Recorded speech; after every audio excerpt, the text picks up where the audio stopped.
Hola, ¿qué tal? Una vez más, bienvenidos a un episodio de Hablemos de Todo. Mi estimado Arturo, ¿cómo estás? Muy bien, Paco. Fíjate que empieza el mes denso, ¿no? Pues ya empieza la carrera definitiva para presentar las declaraciones anuales ahí de las personas morales. Ya presentamos un par.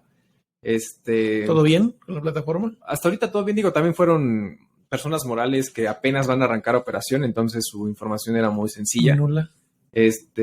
Y más bien ahorita lo interesante va a ser el tema comparativo con los financieros del 2021 respecto a algunas entidades que en su momento tuvieron incluso hasta ajustes después de la declaración anual, ¿no? Y que no presentaron complementaria.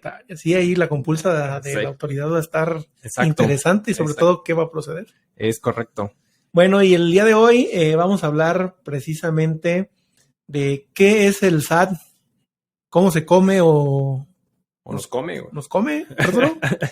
Yo digo que nos come. Hoy en día yo creo que nos come por todo lo que ha hecho. Pero a ver, el SAT, yo creo que aquí lo interesante para que la audiencia entienda un poquito, porque seguramente es dentro de las figuras o las entidades, de las instituciones fiscales más importantes del país, sino es que la más importante porque prácticamente es la que se carga de la gestión, recaudación, seguimiento, contribuyentes, etcétera, de todos los impuestos federales, ¿no? Que realmente se tiene.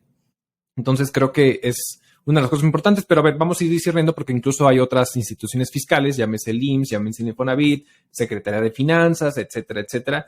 Pero bueno, el SAT creo que es lo más importante y por eso decidimos hoy hablar al respecto, ¿no? Sí, sobre todo que es el brazo armado. Se había dado la pauta o que iba a haber este cambio de que ahora el SAT iba a pertenecer a la Secretaría de Economía. Claro. Se queda con la Secretaría de Hacienda y Crédito Público, que hablando de esa secretaría, pues es la que administra prácticamente puertos, aeropuertos y las contribuciones y los diferentes tipos de contribuciones que existen, especialmente los impuestos, que si no existieran los impuestos, pues no circula la administración pública, federal, estatal y hasta municipal, Arturo. Entonces, correcto. Este brazo armado del gobierno, pues es prácticamente el brazo fiscalizador y con el que hay dinero en toda la nación. Sí, correcto, pero no siempre ha existido el SAT. Lo interesante aquí es que el SAT nace, si no me equivoco, en el 95, con Ernesto Zedillo, cuando pues prácticamente se hace toda una reestructura en la Secretaría de Hacienda y Crédito Público para armar una institución, en este caso un órgano desconcentrado, prácticamente que es descentralizado, que se encarga específicamente de todo lo relacionado con el tema de los impuestos. Bien lo mencionaste, o sea, al final es un país funciona, ¿no? Un estado que al final es la población, el gobierno y prácticamente el territorio, lo que hace prácticamente un estado. Aquí lo interesante es que para subsistir, ¿no? Tenemos diferentes formas de generar ingresos, llámese a través de empresas públicas como lo es Pemex, ¿no? Que en 2022 tuvo un crecimiento económico, pero con todas las pérdidas que tiene acumuladas por todos los años anteriores. No le quita ni un pelo. Exactamente, ¿no? Pero bueno, ahí bastante interesante. Tenemos el tema de los impuestos prácticamente, o las contribuciones, porque a ver, habría que discernir de lo que es la contribución y dentro de las contribuciones están los impuestos, ¿no? Que conocemos o que conocen seguramente ustedes, como el impuesto sobre la renta, el IEPS, el IVA y ese tipo de cosas. Y aparte, pues también el tema de la deuda pública, ¿no? Cuando existen financiamientos internos y externos que a lo mejor en México es muy sonado, ¿no? Que aquí y por el otro lado, comparado, por ejemplo, con Estados Unidos, que dentro de lo que más genera ingresos es a través de deuda pública. Tan es así que hoy Estados Unidos está a su tope de deuda al máximo y empieza aquí un tema de demócratas republicanos bien interesante. Pero bueno, son los mecanismos que el país o los países pueden generar ingresos y en este caso México a través del SAT, el tema de los impuestos y las contribuciones, ¿no? Sí, hablamos de también por qué existe. Entendamos que en la federación existen dos leyes o dos apartados muy importantes, que es la ley de ingresos y la ley de egresos, que prácticamente se debería de decir cuánto voy a generar para ver cuánto voy a gastar financieramente. Uno como persona mortal, pues eso es lo que hace, cuánto tengo para ver cuánto gasto. Aquí en México, pues sabemos que es al revés. Primero es cuánto voy a gastar, cuánto voy a ocupar para la deuda pública, cuánto se va a ocupar para las diferentes secretarías, participaciones estatales, y después del presupuesto de egresos dices, ¿cómo lo voy a recaudar? Correcto. ¿Me hace falta? ¿No me hace falta? ¿Me voy a endeudar? ¿No me voy a endeudar? ¿Aumentaré los impuestos o no? De ahí es donde parte toda la reforma fiscal que llega a la Secretaría de Hacienda y Crédito Público y es bajada al SAT, que es su bracito armado para recaudar todos estos impuestos con los contribuyentes. Recordemos que hace no más de 2 años se da este cambio del régimen de incorporación fiscal que venía sustituyendo al régimen de pequeño contribuyente, donde se pagaba una tarifa o una cuota fija, perdón. Uh-huh. Viene el RIF, donde dice, vas a tener 10 años para contribuir, vas a tener un subsidio, una facilidad de poder diferir tu ISR en los 10 años. Terminando los 10 años, te brincas sí o sí a persona física con actividad empresarial. Termina el RIF y entra Recicco. Este nuevo régimen pretendía recaudar o incrementar la base de contribuyentes por su facilidad administrativa. Ciertamente vemos que las facilidades administrativas hoy en día han quedado solo en el papel porque todos los trámites que se tienen que hacer, Arturo, son engorrosísimos para un empresario. Oye, pero a ver, incluso ahora para el tema de la opinión de cumplimiento que han presentado fallas. Que han presentado fallas y incluso ya para personas morales te da las dos opciones de poder loguearte, digámoslo así, para descargar o obtener tu opinión de cumplimiento con errores, porque y digo con errores porque la verdad es que una de las cosas que estamos viendo es que de repente la opinión de cumplimiento viene con como si debieses declaraciones o presentación de algunas declaraciones cuando en su momento se presentaron, a lo mejor hasta se pagaron ya en su momento y te las sigue arrojando. De hecho, hay unos que están arrojando de diciembre de 2022, incluso sí, algunos de noviembre de 2022, cuando, pues, oye, a ver, está más que presentado y ya está pagado, ¿no? Entonces, ¿por qué aparece? Pues por errores de la plataforma, pero te pide que te logues con la firma electrónica o la famosa e-firma, ¿no? Antes FEA, ahora después Fiel y ahora e-firma, ¿no? Entonces, sigue estando la opción a través de la famosa contraseña que en su argot se le conocía como la famosa CIEC, ¿no? La CIEC o la CIEC fortalecida, pero aquí uno de los puntos es que en lugar de ser más sencillos los temas, como que robustecen, como para decir, tú te logueaste, tú firmaste, tú hiciste todo, entonces, por lo tanto, contra ti voy, como para tener más elementos la parte de la autoridad, para decir, tú fuiste el que la cagó, tú fuiste el que lo hizo, no sé, pero al final creo que desde mi punto de vista, cada vez está siendo mucho más, en lugar de ser facilidades administrativas o una sencillez o una forma más sencilla de poderte comunicar con la autoridad, estás poniendo como más elementos, desde mi punto de vista, más trabas, que si bien son medios de seguridad para ti como autoridad, para mí me entorpeces de cierta forma, porque al final oye, cualquier situación que necesites generar, antes con la pura contraseña y ahora necesitas estar compartiendo la fiel para obtenerla. Y sobre todo eso de el contribuyente, regularmente los contadores decimos, pásame tu firma. Uh-huh. Y el contribuyente dice, oye, pero te voy a pasar mi firma autógrafa en digital, ¿qué vas a hacer conmigo? Correcto. Y sobre todo la ética de muchos profesionistas de la contaduría que realmente y en muchas ocasiones no se apegan a. ¿Y qué es lo que hacen? Pues favorecerse de ciertos contribuyentes, dado que ellos tienen las llaves, pues para hacer cosas ilícitas, Arturo. Muy ilícitas. Y ahí te cuento una historia macabra que en su momento me tocó vivir defendiendo a un contribuyente. Resulta que este contribuyente era una empresa que estaba vinculada o tenía la aprobación para ser una empresa IMEX, ¿no? Es decir, podría generar importaciones temporales con su padrón de importadores, que al final este tema de importación temporal significa que pues la empresa importa alguna mercancía para transformarla en territorio mexicano y después la exporta, ¿no? Y entonces eso se refiere como una importación temporal. Dentro de los beneficios, de cierta manera, que además aunado a la famosa certificación IVA-IEPS para el tema de los IMEX, pues te da la posibilidad de no pagar el impuesto al momento de la importación. Entonces, dado que va a salir. Exactamente, dado que va a salir, ¿no? Entonces, obviamente, para esas empresas existe un rigor de decir, tienes que comprobar que efectivamente la mercancía, así como entró, salió transformada, pero salió. Entonces, si no, pues entonces después voy a venir yo como autoridad, como SAT, ¿no? Y para poderte, incluso como la NAM ahora también, pues poderte cobrar los impuestos que no pagaste por la importación de dichos productos o de dicha mercancía. Entonces, aquí lo que sucedió es que esta empresa, pues resulta que algún gestor, al parecer, tenía la firma electrónica de la empresa en sí y en conjunto con un agente aduanal empezaron a usar el padrón de importadores de dicha empresa para ofrecerle el servicio de importación a otras empresas con la consigna de que se iban a ahorrar una lana en el IVA principalmente, ¿no? O en el IGI, todos los impuestos que hay en importación de productos al momento de que pasa de la aduana mexicana a través de este mecanismo. Entonces, lo cual es bastante grave porque en la broncota que se metía la empresa, porque ¿cómo compruebas que salió? Pues no, pues entonces pudo haber sido contrabando y mil y un cosas, y el desmadre y la situación jurídica de inseguridad en la que tú te encuentras como empresa, y ya desde el punto de vista no solamente fiscal, que se puede convertir en un tema penal, en fin, muchas cosas. Entonces entramos a defender, se metió todo ante Ministerio Público, muchos otros elementos para poder desvirtuar a la empresa, decir, a ver, aquí hay un tema de que alguien usó de mala fe y todo, pero sí, justamente por lo sensible que es obtener una firma electrónica en manos de una persona que le va a sacar un mal provecho al asunto, ¿no? Y en esa situación, Arturo, ¿crees tú factible o recomendable que tanto el contribuyente como el profesionista, que es el contador, firmen alguna affidavit, alguna carta responsiva por el uso de esta firma electrónica?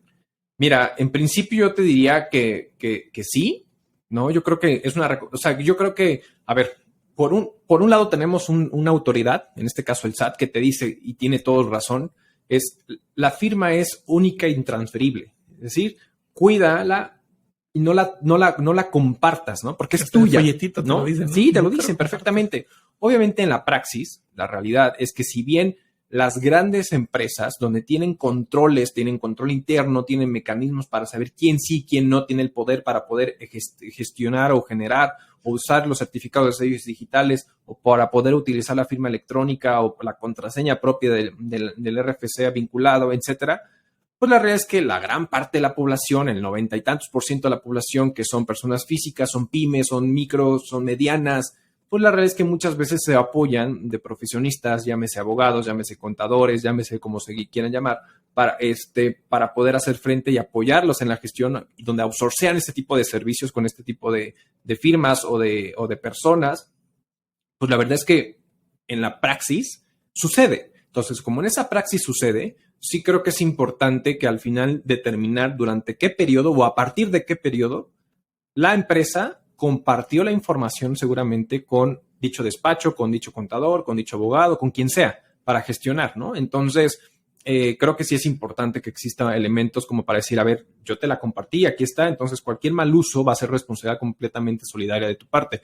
En principio, obviamente, se van a ir primero con la empresa. O sea, la autoridad lo único que va a decir, a ver, la empresa fue la que firmó. Sí, claro. Y esa fiel o esa firma electrónica de la empresa está directamente vinculada a la firma del representante legal, que por eso te piden, para obtener la firma de la persona moral, necesariamente el representante legal que va a tramitar la firma debe estar inscrito y debe tener la firma electrónica vigente para poderla tramitar, si no, no hay forma, ¿no? Sí, claro. Sobre todo porque cuando se vienen estos cambios de que ya no me gustó este despacho, ya no me gustó esta empresa, ahora lo cambio, muchas veces no se cambia precisamente. Una buena práctica tal vez sería, ok, cambiaste de contador, vamos a actualizar la firma electrónica, que en línea es súper fácil. Vamos a cambiar la firma electrónica para que la otra persona o el otro apoderado pues ya no tenga esa misma información, porque cuando no se cambia, pues ahora existe en 2 manos o en 3, que esa parte la del empresario, pues esa firma electrónica tan importante, porque prácticamente es como si estuviera firmando de su puño y letra cada documento al momento de darle firma electrónica, aceptar. Entonces, ahí no sé si, bueno, hay algunas empresas que sí tienen sus manuales, de que, oye, cuando me llega una firma electrónica, hacemos el cambio, le avisamos al cliente o contribuyente, pero hay muchos que pues no hacen este tipo de prácticas y es muy recomendable, sobre todo también para que ustedes como profesionistas de la contaduría pues se blinden también. Sabes que yo a partir de esta fecha comencé a utilizar la firma electrónica y si hay alguna situación ilegal o cualquier tipo de situación anterior a esa fecha, pues tú no tengas la responsabilidad de. Correcto, no, y completamente de acuerdo con lo que estás mencionando. O sea, siempre creo que hay elementos alrededor de todo ese tipo de transacciones o de ese tipo de vulnerabilidad que puede existir al compartir información única, ¿no? Entonces, creo que es bien importante. De ahí me gustaría, a ver, como hacer un pasito para atrás y decir, a ver, realmente para que la gente entienda quién es el SAT, qué es lo que hace, porque al final, bueno, ya comentábamos que El SAT pues nace después de una reestructura que hacen en Secretaría de Hacienda y Crédito Público como un órgano principal para el tema de la recaudación de impuestos, como la más importante de nuestro país, ¿no? Con independencia de que existan otros órganos, pero realmente es la más importante. Y por eso es de algo que siempre vemos que, oye, es que el SAT, y es que el SAT, y es que el SAT, si es bueno, es malo, qué facultades tiene, qué puede hacer, qué no puede hacer. Porque al final, muchas veces incluso, desde el punto, no sé qué piensas tú, pero el SAT prácticamente incluso los propios legisladores, ¿no? Es decir, las cámaras, al momento de gestionar las respectivas leyes, terminan dándole el poder al SAT para terminar legislando a través de resoluciones misceláneas para complementar lo que no supieron poner en papel, ¿no? Y decir, pues, entre si son dimes y diretes y saber si sí o si no aplica, ahí va el SAT.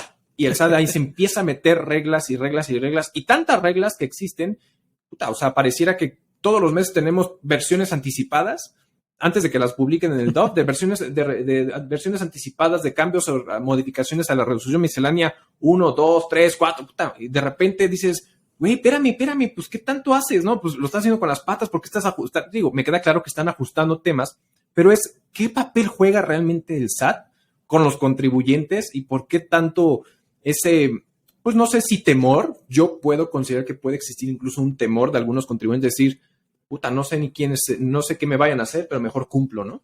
Sí, sobre todo que hoy en día, a partir de 3 años, de casi 4 años hacia acá, el SAT ha tomado un papel fundamental en la fiscalización de los recursos del país. Uh-huh. Ciertamente, como tú lo indicas, vino de un periodo donde anteriormente estudiábamos las leyes.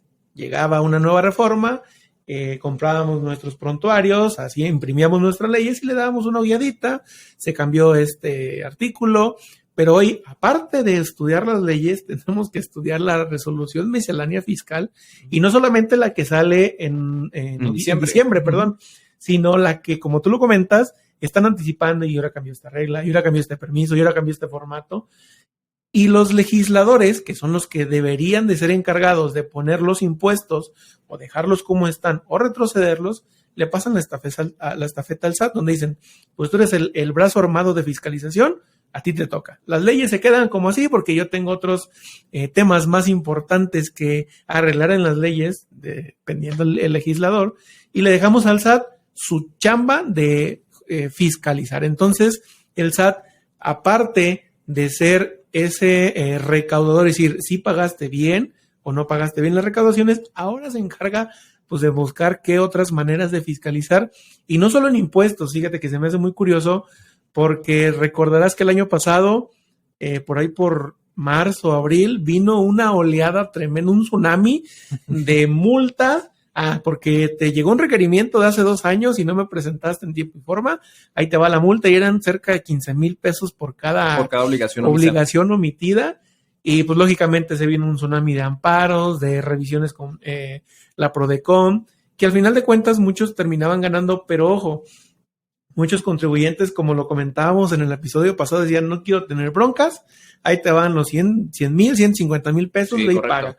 Cuando realmente pues no se tenía por qué pagar. Correcto. Pero el SAT dijo, ok, ya encontré un método, pudo haber sido así, no lo afirmo, vamos a ver cuánto fiscalizamos, porque la ley es clara, te dice, tienes que presentar al día 17, aún tenemos un apartado que no sea derogado, en la cual también nos dan ciertos días de plazo, dependiendo de nuestro último dígito del RFC, pero nuestra obligación es el 17. Ciertamente, por muchas circunstancias, no se presenta el día 17, entonces la autoridad también es clara, decir, si no presentas el día 17, se considera extemporáneo y te pueden venir a requerir. Una vez requerido, también la ley es clara, el Código Fiscal nos dice, si no presentaste, pues viene esta multa. Ciertamente existe esa obligatoriedad, que sí, también hablamos de que por mucho tiempo se dejó holgado o sin revisión esa parte. Correcto. Y pues muchos contribuyentes ya preséntalo hasta el otro mes, incluso presenta todo en ceros, y hasta en el anual presentamos todo. También era una mala práctica, pues que se vino como una bola de nieve, se vino juntando, sí, y hoy en día que dicen, vamos a poner las cosas tal cual son, dice el contribuyente, oye, pues espérame, no seas tan gacho de un día para otro. Entonces el SAT vino a tomar esas riendas y dijeron, pues aquí hay una mina de oro que podemos fiscalizar y no lo hemos hecho, va. Y aparte del SAT, como tú lo indicaste al inicio, existe también Finanzas del Estado, que también tienen casi las mismas atribuciones, y entonces ahora, pues, ¿en manos de quién estamos, Arturo? Híjole, en manos del satánico. No, no, pero a ver, lo que pasa es que creo que hay una suma o hay varias cosas alrededor del tema. O sea, al final a ver, el SAT es la institución encargada de administrar prácticamente pues, el RFC, ¿no? Es decir, esa nomenclatura, ¿no? De entre iniciales, como el iniciales de tu nombre, más tu fecha de nacimiento, más el tema del homoclave, etcétera, que al final está vinculado como persona, como contribuyente, que al final pues tendrías que estar pagando impuestos o no, porque a lo mejor puedes cumplir 18 años y ves que está la obligatoriedad de darte de alta, de inscribirte al RFC. Entonces ellos, y a partir de ahí viene todo el tema de las obligaciones fiscales o no que puedan existir contigo como contribuyente frente al cumplimiento que el SAT va a administrar. O sea, el SAT tiene diferentes facultades, ¿no? Como bien lo hemos mencionado, algunas creo que mucho más excedidas de lo que realmente debe hacer, porque en un principio el tema de una resolución miscelánea tendría que ser darle derechos a los contribuyentes y no exigir cumplimientos o obligaciones adicionales a los que no están dispuestos en ley, cuando de repente ahí nos topamos con un tema mejor, el tema del comité, para el tema de la razón de negocios, que si hay una ilegalidad por medio, por el tema de qué facultad le estás dando a la autoridad que no está en ley, ¿no? Para formar este comité, a quiénes puedes invitar, bajo qué reglas puedes invitar a este comité, en fin, muchas otras cosas así de estas naturales. Pero al final, creo que además de eso es ayudarte como institución a ser un órgano auxiliar hacia los contribuyentes para el debido cumplimiento. Y entonces ahí se disciernen dos aspectos. Los actos de gestión por parte del SAT hacia los contribuyentes, que son las famosas cartas de invitación, ¿no? Es decirte, oye, que recibes como 50 durante el mes porque ya se va a vencer, ya falta poquito, ya es mañana. Ya te pasaste, no lo presentaste, etcétera, etcétera, y después ya viene el requerimiento de obligaciones, ¿no? Y entonces ya ahí viene la posible sanción si no lo presentaste previo requerimiento para un tema de espontaneidad y decir, bueno, pues se cumplí y te evites un tema de una sanción. Y vienen, pues prácticamente la parte de fiscalización, que es, pues, oye, una revisión electrónica o una revisión de gabinete o una visita domiciliaria, que al final ya son facultades de comprobación por parte de la autoridad para ver que el contribuyente de cierta forma esté dando cabal cumplimiento, ¿no? A todo el tema, pues, a la autodeterminación del pago de impuestos, porque hay que recordar que al final dentro de nuestra disposición es que los contribuyentes se autodeterminan al pago de impuestos con independencia de los buenos o malos sistemas que pueda tener la autoridad para esa autodeterminación, y lo pongo entre comillas, porque de repente esto es lo que tú dijiste que existía y no puedes modificarlo, y si no te tienes que echar para atrás. Se pierde el principio de la confianza. Exactamente, ¿no? Entonces, bueno, en total. Entonces, tenemos estos dos mecanismos que al final el SAT son facultades de la autoridad hacia con los contribuyentes para poder hacer frente al respecto, ¿no? Pero ahí, híjole, no sé, me queda un tema de que creo que aunado a eso y sumando lo que acabas de comentar hace un momento, hay algo que sí me queda claro. O sea, no hay una cultura tributaria en nuestro país, pero también creo que el país no ha incentivado que exista, porque... Exactamente. A ver, perdemos, o sea, tú decías, oye, es que por muchos años efectivamente creo que la autoridad no hizo valer ahora sí que su derecho de hacerlo, de decir, te voy a cobrar una multa porque ya te requerí y no cumpliste en tiempo y forma. Y pues sí, se dejó de hacer, viene este nuevo gobierno y lo empiezan a hacer, que es algo que pues está en ley y pues ni modo, ¿no? Efectivamente es correcto. Si algunas procedían o no es otra cosa. Se fueron parejo, eso sí. Entonces, creo que al final estamos en una situación donde hemos ido incrementando como país la recaudación de impuestos en función a ir incrementando en esa ley de ingresos que tú mencionaste hace un momento, pues ir aumentando que prácticamente el 55% de los ingresos federales son contribuciones entre derechos, aprovechamientos, impuestos, cuotas de seguridad social, etcétera. Y el otro 45% pues está mermado en ingresos de no contribuciones, como el tema de pues si petróleo, que si remesas, que muchas otras cosas que van alrededor de todo esto, ¿no? A pesar de ello, cuando revisamos y ahora sí que ponemos en una comparación de cómo estamos como país, creo que, en términos prácticos, creo que como país, comparado del tema de todos los países que somos miembros de la OECD, Pues México está en una recaudación de impuestos de un 13-14% conforme al PIB. Y si tenemos a alguien que dice que quiere tener un sistema de salud como el de Dinamarca, pues cuando volteamos a ver a Dinamarca, tiene una recaudación de impuestos del 47% en torno al PIB. O sea, es un chorro. Y dices, cabrón, pues yo quiero seguir pagando más. No, el tema es que no queramos seguir pagando más. El tema es que una persona común paga hasta un 35% de impuestos, mientras que las grandes corporaciones pagan una tasa efectiva de ¿cuánto? Entre 3, 6%. 5 cuando mucho. Entonces, ¿por qué? Porque su mecanismo, entonces, no es tan equilibrado el pago de las contribuciones, donde todo por eso muchas veces dices, puta, ¿cómo odio al SAT? No es que lo odies, pero al final les pareciera ese no amor que existe hacia la autoridad, porque como contribuyente terminas pagando más impuestos en comparación de esas grandes empresas, y aparte tienes un mercado informal que pareciera que el país no está queriendo jalar al mercado informal, porque al final, a ver, hay un tema político de por medio, claro, pero al final creo que por eso recae todo el peso. No hemos podido elevar el tema de recaudación conforme al PIB, y porque tenemos estas dos disyuntivas donde las grandes empresas pagan muy poco y donde tenemos una gran parte de la población en mercado informal. Entonces, pues el grosor, ¿no? En lo que está en medio, como todos nosotros y como muchos de ustedes pueden ser, pues termina así de puta y se va si se va al Tren Maya, donde sea, donde se vaya a elegir. Pero al final dices, ya me sigues presionando y aparte tengo una autoridad que hace actos de gestión, que me manda 5 correos, que me hace actos de fiscalización, que y dice que no son malos. Pues dices, a ver, no estoy diciendo que sean buenos o malos, pero pues hay un chingo de gente en México como para decir, pues, también para allá, ¿no? Sí, claro, y sobre todo, tú lo comentabas hace un momento, el SAT es una institución gestora, es una institución que debe apoyar al contribuyente pues a que empiece a recaudar, empiece a pagar sus impuestos o por lo menos estar en la formalidad.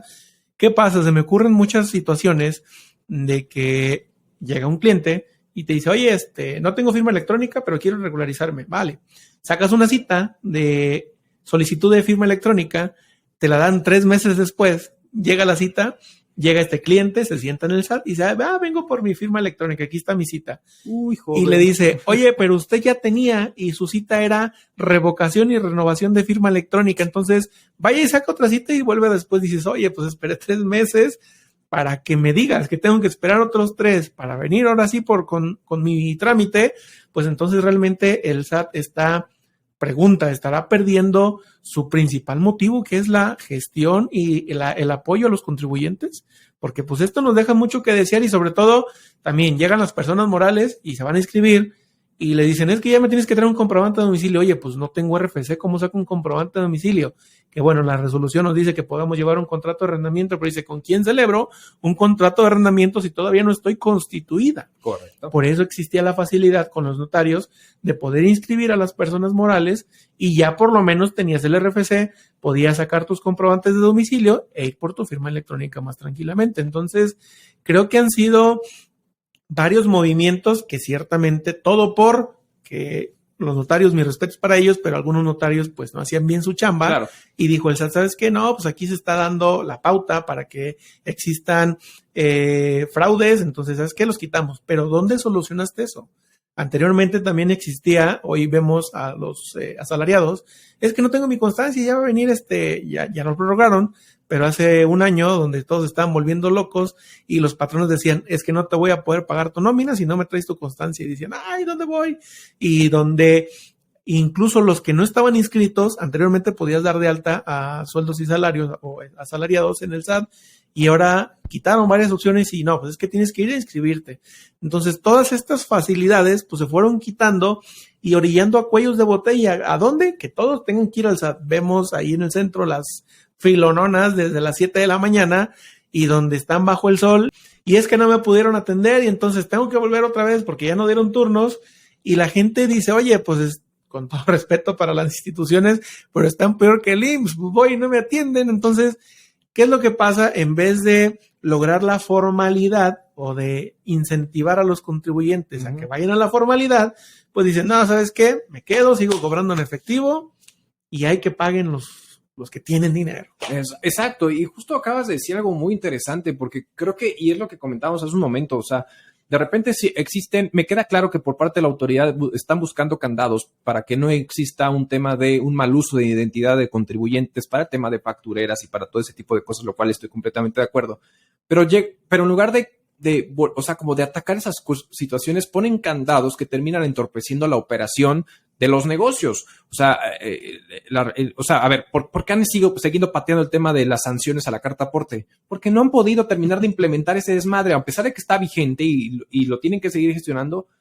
No ha sido tan fácil implementarlo y por ende han ido pateando o han ido prorrogando el tema de que existe una sanción por incumplimiento para el tema de la carta aporte. Porque cuando extiendes a la Guardia Nacional como un órgano fiscalizador para el tema de la carta aporte, ahí te veo al chofer y al poli, pues diciendo si es o no es, puta, pues a ver, o sea, el XML dice tal cosa, no, espérame, o sea, ¿sabes? Entonces, creo que hay circunstancias, y ahorita dijiste el tema de la firma, o sea, vamos a pensar qué pasa con el tema, porque, a ver, ya ha sucedido. Tienes una persona moral, ¿no?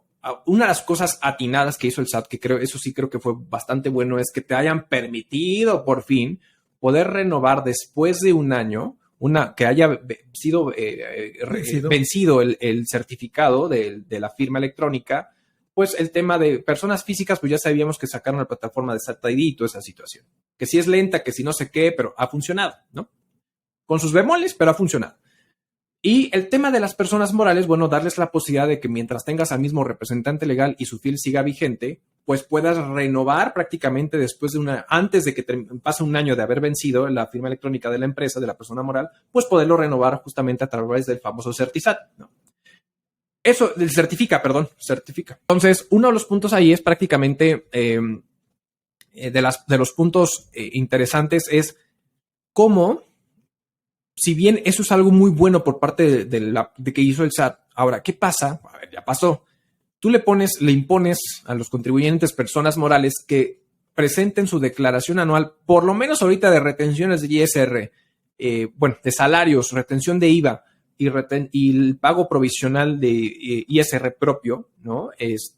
Con firma electrónica, ¿no? Si no, no puedes presentarlo, o la declaración anual tampoco la puedes presentar. Pero ¿qué pasa si se te venció la firma electrónica? Dices, bueno, pues la puedo renovar. ¿Y qué pasa si ese representante legal ya no es? Pues tienes que ir a conseguir una cita al SAT y mientras tanto, ¿qué haces? Ya se te venció el plazo. Se te venció el plazo y va a venir un requerimiento por parte de la autoridad. Digo, me queda claro que también por un lado decir, bueno, es que es tu culpa por faltas de control como contribuyente, por no haber dadote cuenta, etc. Pero volvemos a lo mismo, la falta de cultura tributaria. Exacto. Pero bueno, imagínate que en un momento dado dices, oye, a ver, se iba a vencer en X tiempo y seguimos teniendo el mismo representante legal y de repente pasa algo y ¡boom! Se vence. ¿Quieres una cita? Pasa un mes, puta, ya está a mes y medio que se venza. Pasa mes y medio, 2 meses, ya se te venció. No vas a poder presentar pago provisional, puede venir un posible requerimiento, va a venir una posible multa por parte de ese requerimiento. Si no atiendes el requerimiento, va a venir una segunda multa más grande por no haber atendido el requerimiento y no haber pagado la sanción. Entonces, al final, creo que es una manera, desde mi punto de vista, que en lugar de atacar lo que se debió haber atacado, están poniendo controles que pueden entorpecer la operación de los negocios y la parte operativa de cumplimiento formal por parte de todos los contribuyentes para con las autoridades fiscales, ¿no? Sí, claro, y sobre todo porque, bueno, vamos a hablar como si fuéramos un país educado al 100%, con cultura tributaria, que dices, ok, yo desde el primer día que inicia el mes ya estoy gestionando para que antes del 17 se presenten mis impuestos. Viene la parte de, oye, pero ¿a dónde se va todo mi recurso? Existen múltiples TikTokers o influencers, los estanduperos, que dicen, oye, pues es que yo no sé qué es el SAT, yo no sé qué es la factura, yo no sé qué es el IVA, el contador me dice, y yo me quedo así de, pago un chorronal de dinero, y como lo que te decías tú, oye, pero pues mira las calles, la inseguridad. Entonces, ¿qué están haciendo? Si exigen al contribuyente de, oye, tienes que pagar, tienes que hacer esto, vienen multas, y viene este terror fiscal. Pero luego dices, ok, me pongo a mano, me haces manita de puerco, te pago. Pero luego viene la otra contraparte y dices, oye, pues, ¿qué onda con la recaudación? Ciertamente existen portales de transparencia donde dice, aquí se fue el dinero, aquí se recaudó, aquí se gastó. Pero también, pues, queda el ciudadano así como de, oye, pues si estamos pagando, no existe medicamentos en los institutos de seguridad social, no hay más hospitales, las calles están más feas, hay más inseguridad. A ver, pero tenemos el live. Y ya van a llegar ahí todos los aviones de carga. Ya llegó DHL. Ya llegó DHL. A lo mejor no va a estacionarse. Pero ya llegó. Porque... No, y digo, las infraestructuras son buenas. Hablando del ferrocarril, por ejemplo, el ferrocarril desde que vino esta venta, ciertamente sí es un medio de transporte para carga muy bueno, aunque para pasajeros pudiese implementarse, pero no en todo el país, porque volvemos a lo mismo. Existen estados de la República donde hay mucha inseguridad, donde el tren dice, oye, pues ni loco paso por ahí. ¿Qué dijo Tesla cuando se iba a ir a Michoacán? No, pues no me voy para allá, porque se van a bloquear los trenes y por dónde paso. Claro. Exacto. Entonces, sí exigen de parte de este lado, de, oye, pues tienes que pagar impuestos. Acordémonos que la propia Constitución, nuestra máxima autoridad, nos obliga a pagar los impuestos de forma equitativa. Dices, ok, yo gano poquito, pues te pago poquito, gano mucho, pues te pago mucho.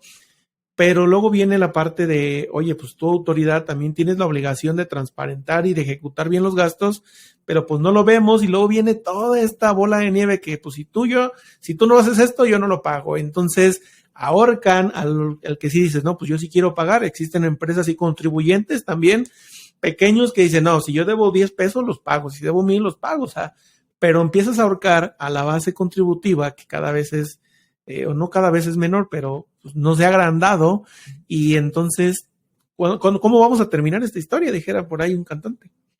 Acaba cuando acaba. Pero bueno, por favor, si tienen dudas en cuanto a estos episodios, si tienen dudas, oye, el SAT, ¿qué es esto? El famoso KFC, dice la chaviza. Exacto. ¿Qué es el KFC? Por ahí en los comentarios de nuestras redes sociales, en YouTube, suscríbanse. Ahí pónganos sus datos y con gusto los vamos a atender de manera personal, o en los siguientes episodios vamos a estar atendiéndolos. Claro que sí. Entonces, Arturo, ¿qué podemos cerrar del SAT y de qué es esta famosa institución que tanto nos aqueja? Que para nuestra audiencia, ¿cómo resumirías qué es el SAT? Yo resumiría que el SAT es una institución que se ha venido fortaleciendo para recaudar impuestos, y más bien yo lo que le diría a los contribuyentes es: no le tengan miedo al SAT, ¿no? Simplemente más bien asesórense bien para saber realmente cuáles son sus derechos como contribuyentes, y que si en un momento dado vienen requerimientos, vienen observaciones por parte de la autoridad por temas de forma, a ver, no quiere decir que la autoridad tenga razón, ¿no? Su robot podrá presumir que tiene razón y tendrás que desvirtuar los hechos. Entonces, más bien es, no tengan miedo, agarren el toro por los cuernos, al satánico por los cuernos, y tal cual, o sea, al final es como un tema de decir, oye, a ver, si sí es o no es, bueno, vamos a discernir. Entonces, más bien yo creo que diría al final creo que todo se resume en un tema de cultura tributaria, que al final también es un poquito la idea de compartir con ustedes a través de este programa Hablemos de Todo, como para decir, a ver, vamos a humanizar, y perdón por la expresión, un poquito lo que existe alrededor de todos nosotros, para que lo agarren de una manera diferente y no que digan, no, es que puras leyes o puras resoluciones misceláneas que, a ver, cuando de repente lees una resolución y dice lo que dice el inciso A anterior conforme al párrafo del tal, ahí te tienes que estar echando todo el tema, y obviamente pues para eso existen los profesionistas para ello. Pero entonces es más bien decir, a ver, o sea, al final no le tengan temor y simplemente es tomar controles, ¿no? Ok, perfecto. Pues sí, para resumir el SAT, un aviso a las autoridades a que pues sigan gestionando esta cultura tributaria, sobre todo en los jóvenes, que prácticamente, como lo dicen, son el futuro de toda sociedad. En las aulas ya hay que nada más analizar desde qué nivel, pero sí hay que estar gestionando esta cultura tributaria. Jóvenes, no le tengan miedo. Ciertamente es quitarnos dinero de nuestras bolsas, que dices, oye, pero ¿cómo va a salir un peso de mi bolsa y si nomás tengo 2? Pero bueno, recordemos que son obligaciones de todos los mexicanos para vivir en un país con plenitud, con bienestar.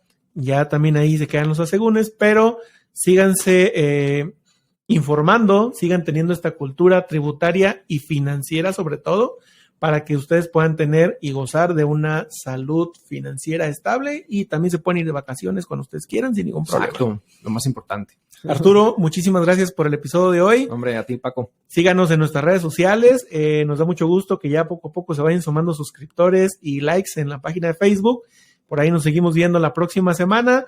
Los días viernes a las 3 de la tarde van a salir los episodios, así es que no se olviden de seguir Hablemos de Todo. Arturo, que tengas un buen fin de semana. Igualmente, Paco. Seguimos en contacto, cuídense, que estén bien. Hasta luego.